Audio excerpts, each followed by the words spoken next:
Hey, welcome into another edition of Last Call with Redmont Vodka. I'm Lance Taylor, special guest today, Ashley Smith. Hello, hello. So we've had on Taylor Hicks, Clay Travis, Brittany Wagner from Last Chance U, and Charles Barkley. By the way, that is an enormous list of players. Well, there's a reason we've got you. There's a reason. So you are the founder of GSD Advisory. We will give you the acronym for GSD in a little bit. Okay. But you're a listener of the show. We appreciate that. You watch us. Mm-hmm. You live in South Carolina. But I found out that you were the publicist for Motley Crue for a good amount of time. That is correct. Okay, right. So we're going to get into that. First, we've got Redmont Vodka. We've got martinis here. Cheers. Cheers. It's a big-ass martini. I said earlier, it's like Mad Men lunch right now. Rockstar would go ding there. It's a good martini. I really never, we're at the Innisfree Irish Pub, by the way, in Tuscaloosa. I've never ordered a martini at Innisfree. Well, by the way, and they had to bust out glasses. You know, typically, you know, it's freaking. P.S. That actually is a good martini. Okay. I am a secret judge of martinis. Well, Trip made sure they were going to take care of us. Okay, let's start with this. So, College Gameday, we would have thought 1,000% it would be in Tuscaloosa tomorrow for Alabama A&M. A&M obviously really disappointing with the 2 losses. College Gameday for the first time ever is in Lawrence, Kansas for TCU in Kansas. But you had something to do with the coming to your city I College did. Gameday. How did that happen? So I've had 2 tours of duty at ESPN. The first one was in the brand marketing department, and one of my responsible projects was College Gameday. And we had done some partnerships with Big and Rich for the World Series of Poker, and licensed Save a Horse, Ride a Cowboy. Yep.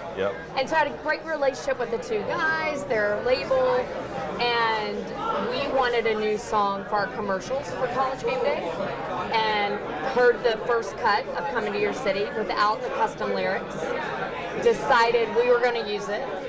The way at the time ESPN worked, marketing had to present to production anything we were going to do. Yeah. Production was like, that's a pretty catchy song. We should use it as our opening. So were you one of the first that heard it? Absolutely. Yeah. And then they went in the studio, we did the custom lyrics, Cowboy Troy, John Rich, and then of course Big Kenny. And do they still get residuals, or was it a one-time deal? No. They have to relicense it every year. And usually I get, and a little birdie has told me they're going to do new lyrics next year. So every year, several of the producers from Gameday text me and say, heads up, your song's coming back. Good job, right? 15 years later, it's an anthem. Yeah, but I've heard those guys are like really easy to work with. Big and Rich? Yeah. 100%. I actually saw John Rich a couple of years ago, right before COVID, at his home in Nashville. Great guy, you know. He has his extracurricular activities outside of the music, and has done really well. We always, and we're talking to Ashley Smith from GSD Advisory, former publicist for Motley Crue and other big acts that we will get to in a little bit. It's Last Call with Redmont Vodka. I'm Lance Taylor. We're at the Innisfree Irish Pub. We always talk about with these NIL deals how bad these athletes are at acting. But Nick Saban's not bad, and one of his first gigs was a Regents commercial. And how did you get involved with Nick Saban and Regents? It's a fun story. So when I was at ESPN, the second tour of duty, I worked in the creative works department. We did all the customizations and sponsorships with clients. So a lot of what I did was commercials with athletes, coaches, etc. Several of those had been with Jimmy Sexton's clients. And I think he saw the work we did as far as it's pretty good creative, pretty funny. He also saw that we were on time. If we said we were starting at noon and we were wrapping at 2, cameras were rolling at 12:01, and I usually had the athlete walking out the door at 1:55. So we had an idea for Coach Saban, and it worked out great. Regions was a fun partner in that.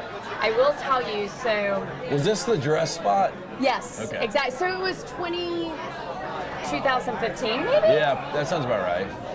So we're down there. So we shot it at the Malmore Complex. Fun fact, I later met Coach Battle, and the crew had parked in his parking spot. And P.S. he was not happy. And I got to hear all about that. He was joking, I want to clarify. But so we're getting ready to shoot. Jimmy comes out and he says, hey, Coach wants to talk to you about a couple of script changes. I'm like, okay, no problem. At this point, I'm pretty confident. How often do you get that, though, with like a head coach wanting to change a script? It definitely happens more often than that. Okay. So this was not unique to Coach Saban. Okay. I just thought that they would go with whatever was there. So, though, what was funny is Jimmy said, let's go into his office and talk about it. It's great. So we passed Miss Linda, his assistant. I'm like, hey, I know her well. And we're walking in, and I think Jimmy's walking with me. And I hear the door shut, and Jimmy's no longer there.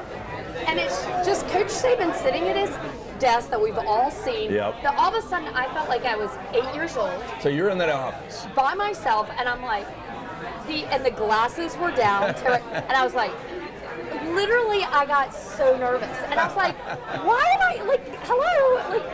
And he couldn't You've been on stage with Guns N' Roses. No, but he couldn't have been nicer. But it was a couple of just minor word changes. Yeah. And it literally took all of 10 minutes to kind of walk through and change them. But literally that moment of hearing the door shut, turning to my left, and thinking Jimmy's there and he's not. Yeah. But I think anytime you work with somebody like Coach Saban, for that shoot, we actually flew in a full film crew from Los Angeles, which was a big deal at the time. So what is production on a commercial like that? $2 million? No. You could do those for around $300. Okay, because people always ask, for like these truck commercials, what does Nick Saban make? Now, again, that was in a controlled environment. Yeah. We didn't have to pay location fees. Yeah, like if they fly him and Dion out for an Aflac commercial, what do you think they're making? The two of them personally? I would say easily $1 million each. Yeah, it's insane. I mean, that would be my instinct. I mean, it's not like the guy needs money, so you're not going to get on the plane and go. And let me clarify, Regents didn't pay that, but yeah. Okay. That is my instinct. So Ashley Smith, currently the founder of GSD Advisory, a marketing advising and strategy company. You also represent a lot of ex-athletes. Yes. So that's fun, right? It is fun. I worked with several of them when I was at ESPN, and they had kind of told me, hey, anytime you want, if you start your own business, I'll go with you. And Marcus Spears was one of the first ones. It's kind of awkward this time of year. Diehard LSU fan, diehard Bama fan. But he's probably used to the beatings by now. He got to dish them out back in the day anyway. So I got to ask you about this because there's so much to get into, and you've done so many things. This last call with Redmont Vodka. So you were the publicist for Blondie too, right? Yes. I used to be a big Blondie fan back like in the early 80s. I thought she was so hot. By the way, though, Deborah Harry, by far, one of the coolest people I've ever met in my life. Do you still keep in contact? No, so I saw Blondie. They played, when I was working at the Garden, they played at the Beacon, which was one of our sister venues, probably 2017, yes. And I went up to the dressing room and said hi to all those guys, Clem and Chris and Deborah, of course, but I don't stay in touch with them. Coolest moment ever, though, Deborah had her apartment, of course, was in the West Village in New York. We were doing a day of media and got to go by her apartment to pick her up. You walk into her apartment, the first thing you see is the Andy Warhol of her. And you kind of had this moment, or I did. I'm like, holy shit, she's literally had a Warhol made about her. Right. And here I am, little fun 20-year-old, getting ready to go take her out on a press tour. Did she party? I never partied with her. Yeah. I'm sure in the day she did. She's very serious. And I don't mean that in a bad way, but she takes her... That's all we need. They're bringing out martinis nonstop. By the way, holy shit, there's they're like stacked. there's 6 martinis here stacked. I told them every 10 minutes, I guess we're drinking slow. All right, sorry. No, so what I wanted to get to, again, cheers. Ashley Smith Cheers. hanging out. Last call, Redmont Vodka. Great vodka martinis here with Redmont. So, Blondie's return on the American Music Awards. Yes. Wu-Tang Clan's there. Yes, it And was. you got to look at their wardrobe, and you had a couple of comments, and you learned something, right? So this is embarrassing, but it's a true story, and my opinion, you have to be true about your mistakes and your triumphs. So we were at the rehearsal, so it was Coolio, 3 members of the Wu-Tang Clan, and then a couple of the guys in Mobb Deep. Okay. So the 3 guys in Wu-Tang walk in, and they were wearing Yankees gear, all navy, and I make the off-the-hand comment, I'm like, oh, y'all Yankees fans. And like the one guy, there was U-God, Inspector Deck, and I forget the third one. Inspector Deck just kind of looks over, you can tell he looks over at me like, she's not... Has no idea what's going on. Yeah, and I'm just like, oh, y'all are Yankees fans.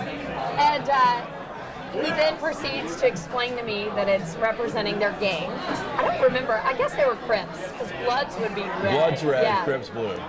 And he proceeds to explain it to me, and I was like, okay. And meanwhile, my colleagues who are from Los Angeles who know about gangs, Yeah. I grew up in Virginia, we didn't have gangs, or do now. You're but- cripped out today, by the way. Or you're blood out today. Well, Yeah. no, I'm crimson tied it out. Yeah. And it matches the next round logo. That's true. I Very want true. it to be, I like to compliment.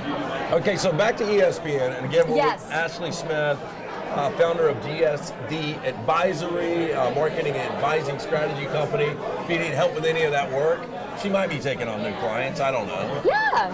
If you got a We'll lot see. of money, if you're ready, No. you're ready to spend. If you're a fun client, then yes. Okay. The last call with the Redmont Vodka. So back to ESPN, the Sports Center commercials are so good. And really, in the infancy of those commercials, they were really good because nobody Oh, yeah. saw them coming. So you were involved in that. So that was one of my other assignments early on at ESPN. It's very intimidating because those are literally shot In Bristol, Bristol. right? Yeah. So you're on location, on campus, on right? location. There have been 2 in the time that I worked on it that were shot off campus. Tiger Woods, we shot in Vegas, and then Lance Armstrong, we shot his biking scene Yeah. in Manhattan. Okay. But all others were shot in Bristol. Were you on the Vegas shoot with Tiger Woods? I was.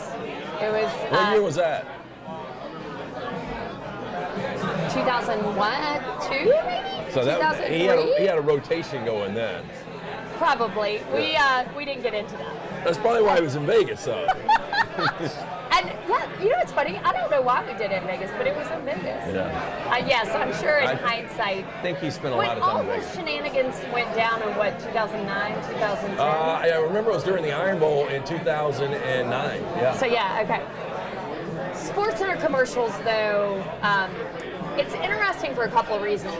You're literally disrupting people's work.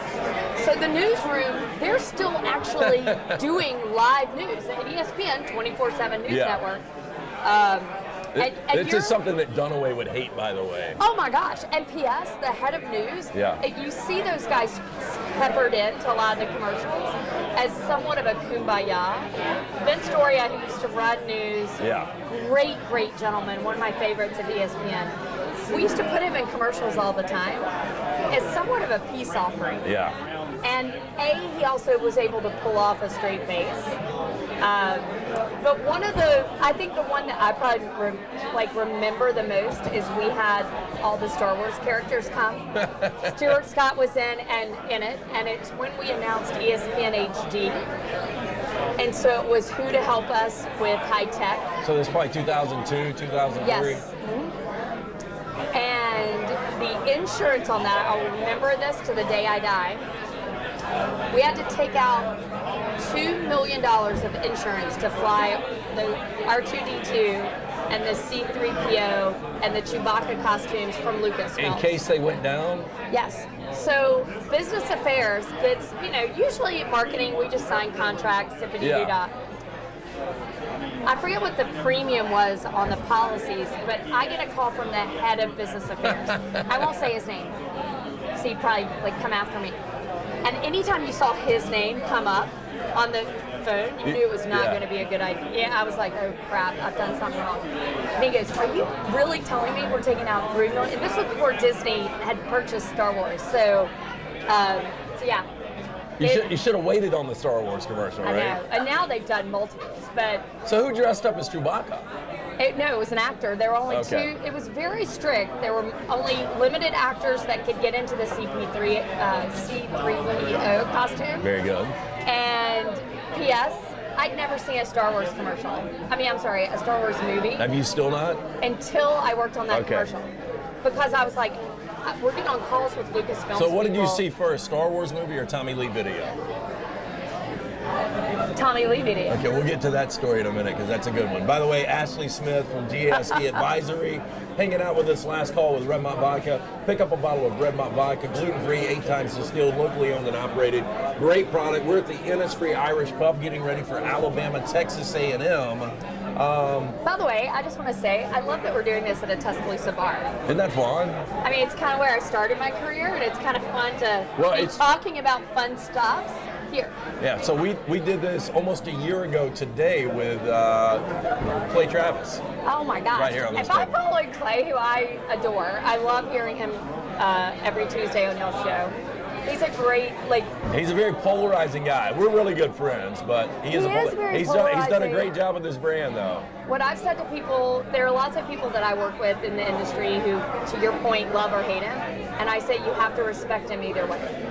Okay, Guns N' Roses. I've seen them. I saw them open for Motley Crue in '87. In Birmingham, at the Girls, infamous- Girls, yeah. Appetite for Destruction. And I saw them in 1991. I guess it was Use Your Illusion at the Birmingham Race Course. So I've seen them twice. So you haven't seen the new tour. I have not seen the new tour. Okay. I would love to, though. But you ended up in Madison Square Garden on stage with Guns N' Roses. How does that work?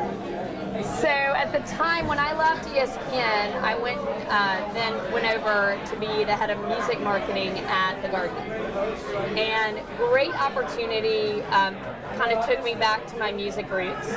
GNR's coming to town, playing 2 nights. Slash's manager was the day-to-day manager for Motley.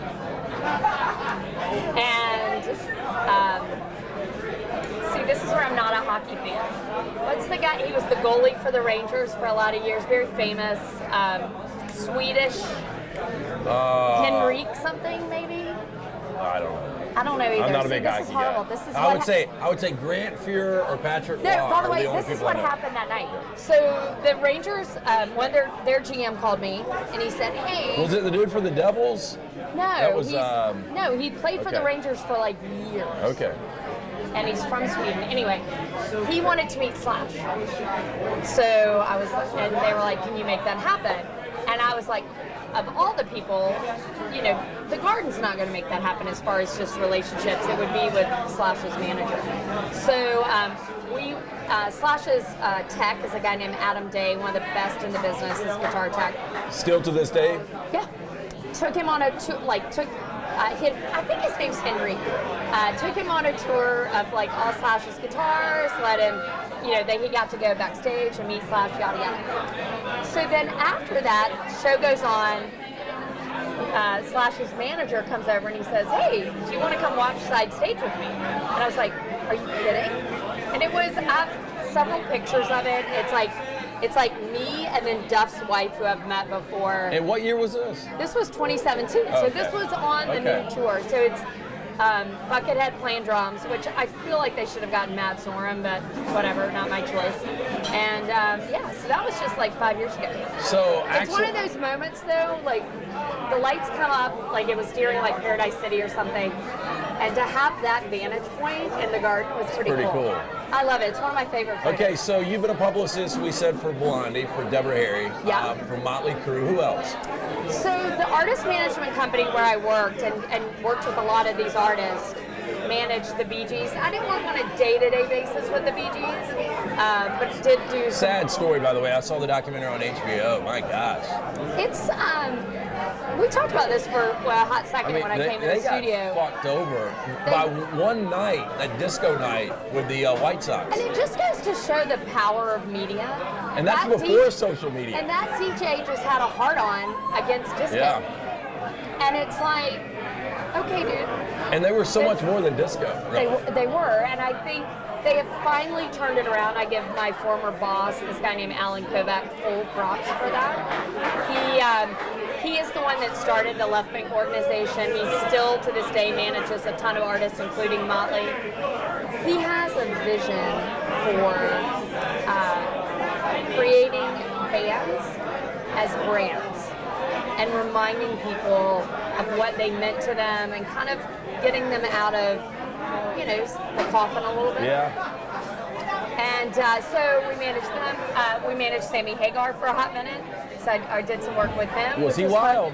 He was wild and a blast. Okay. And you have to understand, I grew up a massive, I know it's weird to say this, massive Montrose fan. Like, I love Montrose albums. And I think he was like super, like, how do you know this band that I was in way before I Can't Drive 55? Yeah, I was a big Van Halen guy back in the day, and was that mine or yours? I think it was mine. Oh, okay. Damn. Onset hazard. Wait, so are you a Van Halen? So I was Van Halen Roth? I was a David Lee Roth guy growing up. I went to 1984, the '84 tour, and sat right in front of Valerie Bertinelli, who was married to Eddie Van Halen, the late Eddie Van Halen. Hagar was a much better singer. There was just something about, as a teenager, even before my teenage years, something mystical about David Lee Roth as a frontman. I don't know why. David Lee Roth is a pure entertainer, and there's nothing wrong with that. Hagar is much more, as you said, much more of a vocalist. Yeah. I wish people didn't have to decide one or the other. I think they're one of the few bands that had two great lead singers for the era that they represented. And there was a lot of division between the fan base. Huge fan, and then they kind of shot in the bed with Gary Sharon. But yeah, that was just for a minute. Okay, so how does one become a publicist? So. And what's the key job for being a publicist? Just keeping these guys out of trouble? Yes and no. So I started working with bands here in Tuscaloosa, and kind of by default, honestly, like I wanted to go into broadcast, and then I drank a little too much whiskey, sang a little too loud, and ruined my vocal cords. So I had to go behind the scenes and started working with bands here. And from there, went to work at the management company in Birmingham that handled Brother Kane. And really just had a knack for publicity. Is all about crafting the story you want fans to take away. Yeah. So whether you're reading an album review or whether you're listening to a radio interview, you want to make sure those key message points come through. And ultimately, that's the publicist's job, both from making sure they're asked the right questions, but also to encourage the artist to answer correctly. Yeah. And correctly is a relative term, but if you, you do have to protect these guys at some time. But again, for like Motley Crue, it's good for their image to get arrested. I can tell you. And to whore around and to do a bunch of drugs. There's tons of examples. There's I'm footage. getting another martini. Here. Yeah, you just want to hand me one? It looks a little bit different. By the way, last call with Redmont Vodka, Ashley Smith, the I love founder martinis in the afternoon. of GSD Advisory. It's a Friday. Why not? Again, 8 times distilled, gluten-free. Pick it up at your local ABC or package store. The other thing I will tell you, and I'm very grateful that I did this in my 20s, you kind of have to have some chutzpah. Oh, I can only imagine. And what I mean by that is, that was in the day pre-internet, so you're just cold calling editors and writers and pitching them your artists, and everybody's like, oh, you were pitching Motley Crue, and I'm like, you've got to remember, in 1997, 96, Motley Crue was... They kind of fell off, yeah. They had way fallen off, and I was pitching... Because their last big was Dr. Feelgood, right? In 1990. Yes. Yeah. And then they did an album when Vince left, and then they did an album when he came back, and just none of those really kind of measured up. And I think it was a nod to the fans that they wanted to hear the hits. They wanted to hear the greatest hits. Yeah, so I've seen Motley Crue 3 times. I saw Shout at the Devil. They opened for Ozzy Osbourne in 1984. Again, 87 with Guns N' Roses. And then I saw them recently this past summer with Def Leppard and Poison. And Mick Mars is sad. I mean, I feel bad watching All right, the guy. so wait a minute. I'm going to ask you a pointed question. Yeah. Which was more sad to you, Vince's vocals or Mick on stage? It's close. It's really close because Tommy Lee still gets it done. Tommy- Nikki oh, yeah. can still get it done. Who was the biggest pain in the ass in the band? Was it Vince? Oh, 100%. So he was just a cancer. He was a complete and utter asshole 24/7. To everybody? Yeah. So, He just never wanted to be upstage because after, and we'll get to the Tommy Lee sex tape here in a minute, didn't Vince get his own sex tape released afterwards? oh yeah. Yeah. Vince was the quintessential lead singer in Yeah. that focus on me, I'm the blonde, I want all attention on me. Yet when Tommy married Pam, Nikki started dating and married a Baywatch girl too. It just, all the focus went to those two, and he lost what he perceived as his shine. And this is a fun story. So when they were getting ready to go back out on tour for the greatest hits, they were obviously doing full days of press. And he was just doing phoners from his house, Vince. And he had a phoner with the Chicago Sun-Times, which at the time, you know, probably had 2 million readers in the metro Chicago area. So let's say he's supposed to do the phoner at 11. I get a call at 11:15. I'm not doing this. And I had just had about enough of him that particular week. And I said, here's the deal. I'm going to get paid the same tomorrow whether you do this or not. If you choose not to do the interview, those fans are not going to know the tour's coming through, and they're not going to know about the album. I don't really give a flying F if you do this interview or not, and I hung up the phone. And there had been some stuff leading up to it, and that was just my breaking point. So what was funny though, so about 5 minutes later, my boss, the head of the company, comes down to my office and he goes, "Did you just hang up on Vince Neil?" I did. And I just started laughing. I went, "Yes, I did." And he goes, "Probably not a good decision." I said, "I understand." He said, "Let's call him back, put him on speaker." So calling back, Alan, Alan's similar to Clay, is very polarizing in the music business. People love him or hate him. Alan talked Vince off the ledge, and he did the phone. And it was a good learning moment for me. I was still young then. You know, you really can't yell and hang up on the talent. But at the same time, I think that showed them though that they knew that you had a spine. They also, yes. They you know, did. the unfortunate thing for Motley Crue, and I still love their music, is they're probably most remembered for the Tommy Lee sex tape. Yes and no. I would tell Or you. I guess if I said Tommy Lee to a random individual before Motley Crue, they might bring up Pamela Anderson and the sex tape. I think especially given the Hulu documentary last year, Yeah. yes. What year did the sex tape break? 97, 98? And you were on board then, right? Yeah, yeah. So what was that first phone call like? How did you find out about it? And what was your immediate reaction? I mean, at that point, there had been a couple of other celebrity sex tapes that were kind of starting to get out by Vivid. And Do you think some people did it on purpose? Just for the publicity? oh, 100%. Yeah. I think the one with Kim Kardashian and Ray J, or whatever his name is, 100%. That made her. I think, and now he has the text to prove it. And I think the Kardashian... They'll be fine, though. The glass wall will come down quickly. I'm going to be honest and say I don't remember how I first heard about it. Like as far as somebody walking down to my office, it was definitely internal. I didn't get a call from a media member. And there was a meeting to talk about, all right, how are we going to deal with this? Is it legit? Call him. Yes, it was legit. You know, he's like, it got stolen. To the whole time I worked with them, I never watched it. So I could say unequivocally, honestly, to any journalist, I said, I haven't seen the tape. I don't know what you're talking about.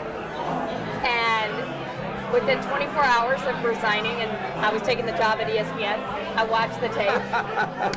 I mean, he's just a funny, I tell people this all the time, and I mean it as a compliment. It's uncomfortable to watch for many reasons. Yes. But just their baby. I mean, it's almost like an 8-year-old relationship Well, with a see, lot of what sex. I was going to say is Tommy is an 18-year-old that never grew up, and I don't mean that as a Still negative. at 60. I mean, it's like that, 100%. yeah. And I think when you've been if you've been touring the world and never been told no since 18, that's a different psyche that I don't think many people can appreciate. Yeah. And I've had many people tell me that when they knew when he met Pam, they met down in Mexico. It was just a train How did ride they from- meet in Mexico? They met at a bar. How random is that? Yeah. I'm gonna assume they banged the first night. I've never asked. So. I mean, how much sex was going on with Motley Crue though? I mean, I think there was a lot of sex going on. You know, they definitely had a expectation that when they rolled into a town, even though they were certain ones were sober at different points when I worked with them. Did you ever get them all together when they were all just off the wagon? No. Too bad. No, I'll tell you, I got off the wagon, so it was right after Tommy had gotten out of jail, and we were out on tour, and I was out with them for about 8 weeks at a time, because... Where would you stay? I was at their hotel. Same floor though? Same... Like, did they have... How They did, would just do hotel blocks. Okay. Oh yeah, and I would have a room. Okay. Yeah. Did you ever go to any of the parties? Yes. I mean, I went to strip clubs with those guys. That's why, like, it's interesting. I think people have this perception Did of... they ever hit on you? Oh, God, no. Hi, Lance. They could hit on Pamela Anderson or Donna D'Erico. Let's hit on Ashley, sorority girl from Bama. No. I'm just saying. I mean, I appreciate the compliment, but no. Do you have a celebrity story though? I mean, Like Tommy was dating Carmen Electra, and she came out multiple times. And she was fun. Like, they would have a good time. No, but I was going to ask you if you had a celebrity story. Oh, I mean, Being in that lifestyle for so long. I mean, as far as that I've hooked up with? Yeah. No. I like to have fun, Yeah. but I don't dip my pen in company. Yeah. That's probably smart. I mean, So what's the most debaucherous thing you saw from Motley Crue though? debaucherous? It was fun going to strip clubs with them. Like, debaucherous in the sense of... Oh, I bet they spent a fortune, and I would assume that a lot of the workers left with them too, right?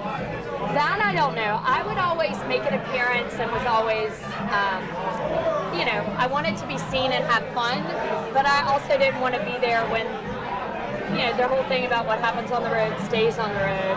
I didn't want to have to go and talk to one of their wives the next week. And Have you ever been questioned by a wife? oh, 100%. Not just with Motley, with even people I have worked with in the last decade. How do you answer those questions? You really should talk to your husband. Yeah. But isn't that, you're never gonna. Doesn't that say the husband's guilty though? No, it says I can't really reference or talk to anything. You need to talk to your husband. I also just don't think Listen, I've never been married, so I have a very different opinion about it than a lot of people probably. So I'm kind of like, I don't want to get in your business. Did any of those guys, and we're with Ashley Smith again, GSD Advisory, it's last call with Redmont Vodka, pick up a bottle today. Just a couple more questions for you. Have you ever been fired? Fired? Yeah. So I was let go from ESPN. Okay. Well, But not fired. It was for reason. I was talking more like hanging up on Vince Neil. Oh, no. Get the fuck out. No. That was just, they were downsizing. No, I've never been fired for yelling at a client. And I've yelled at several. Most difficult client? Most difficult client. I would say Vince. Really? Like, I feel like I'm bashing him, it's not shocking. What? So it's not shocking. No, but he, he was just a bad egg when I worked with him. Okay, so did his sex tape come out when you worked with him? Or was it after that? When you brought that up a minute ago, I remember his sex tape, but I don't remember the timing on it. It was definitely after Tommy and Pam's. I just don't remember I when don't it remember came the out. timing either. I just remember it was him. But Vivid released it. I know that. Those guys at Vivid were snakes in the grass. And they made a fortune, didn't They made a fortune. But my job, I would have to call them, yeah. So, I mean, do you talk to any of the guys from Motley Crue anymore? So I used to talk to Nikki. I would say the last time I talked to Nikki was probably 2 years ago. It was during COVID. And he's still sober, right? Still sober. Had a new wife. They've moved to Wyoming. And he is, to this day, people laugh. Like, if I'm talking to marketing classes here at Alabama, I learned more about marketing from Nikki Sixx than marketing departments at all these big conglomerates where I worked. So he's like the brains behind the whole operation. He is. He has a brand that he knows when he needs to turn it on and go for it. And he lives up to that, and in a good way. So what would have happened, I guess the year was 88 or 89, when he literally died and he was revived, Kickstart My Heart. I mean, any Motley Crue fan knows this. If he would have died And that that was night, earlier. That was mid-'80s. Okay, if he would have died that night, though, Motley Crue's done? 100%. I mean, Tommy and Nikki, specifically Nikki, are the brains behind it. When you look at the songs, now certainly they give writing credits to Vince and Mick on a lot of the hits, but it was all Nikki. And Tommy. Did anybody ever reach out to you and you said, I don't want the gig? It's too much. Yes. And I won't say who that was. Oh, Ashley. No, because again, I've been very blessed in music and sports to, I will tell you, I get calls a lot, very off the record. It's like, hey, this just happened with my athlete. What do you recommend from a crisis communications standpoint? And I assist, there's a lot of football agents who are very good at the X's and O's. They are not good at crisis communications. And like you could help Jimbo Fisher the day after the Nick Saban comments, right? Yes, I would have had some key recommendations. You would have said, do not go on the podium today, right? Let's count to 10. There's one thing when you step in it, it's how you handle it once you've stepped in. Right. And a lot of people, Deshaun's a great example. I haven't worked with Deshaun, so I don't want to, but there was ways he could have handled that. How would you have handled Deshaun Watson? If we lived in a different society. Because the problem here is, it's like Tiger Woods and Deshaun, it's like once one woman comes out, there's another one, and it's like it never stops. I think what you have to differentiate is criminal behavior versus not society norms. Yeah. I think Deshaun candidly just likes getting happy endings. Yeah. But yet you can't say that. Right. So, and what his really, team didn't do a good job of. I mean, unfortunately, you should be able to say that. Hey, look, this is just my fetish. If they didn't agree to it, then it is criminal, but there was no criminal charges filed. It's really a complicated mess, and you're right, in today's politically correct society. But even Tiger, ultimately all Tiger did, and I know this is going to sound, Tiger cheated on his wife. That's all he did. That's all he did. But he had built up such a different brand perception with all the partners, with his legacy, if you will, that once that cookie crumbled, and so you have to be, I always advise people, don't build a house that you can't live up to. And by the way, I think it's good advice. A lot more people should take that advice. So this has been Last Call with Redmont Vodka. Ashley Smith, let everybody know what you're doing. GSD is getting shit done, by the way. Oh yeah, we didn't say that. So I consult with companies on their marketing, brand strategies, how to get out of messes. And then as Lance mentioned, I work with former athletes turned broadcasters. So, and I enjoy it. It's the key for me though at this stage of my career. I'm not going to stay up 24/7 dealing with a mess. It's fun. But you're going to write a book one day, right? So the book's essentially written. I've had 2 ghostwriters that have kind of helped me tell some of the stories. And it's very rare that somebody's hung out with Motley Crue and Tim Tebow, and there are fun stories from both. Interesting. Tebow, you say you can't live in a house that you've built, or you've got to be. What was your thing again? Don't build a house you can't live in. Don't build a. Tim Tebow is a truly good guy. 100% Yeah. a good guy. He is, you know, and it's funny, as an Alabama fan, when I first got to hang out with him at SEC Network, I wanted to hate him. As a, you know, he's a Gator, and then you get to meet him, and you get to know the reasoning and his background and his story. It's impossible. Impossible to hate him. It is. Yeah. It's impossible to hate him, and to think, you know, he's told the story numerous times, but, you know, he basically went for a walk around his parents' lake and decided to play for Urban Meyer over Mike Shula. And the destiny that one decision made for college football, I mean, it was incredible. Yeah, this whole atmosphere would be different right now. 100%. more than likely. Again, thanks for your sorry. time. Really appreciate it. It's been last All call, right, good. Redmont Vodka. Pick up a bottle.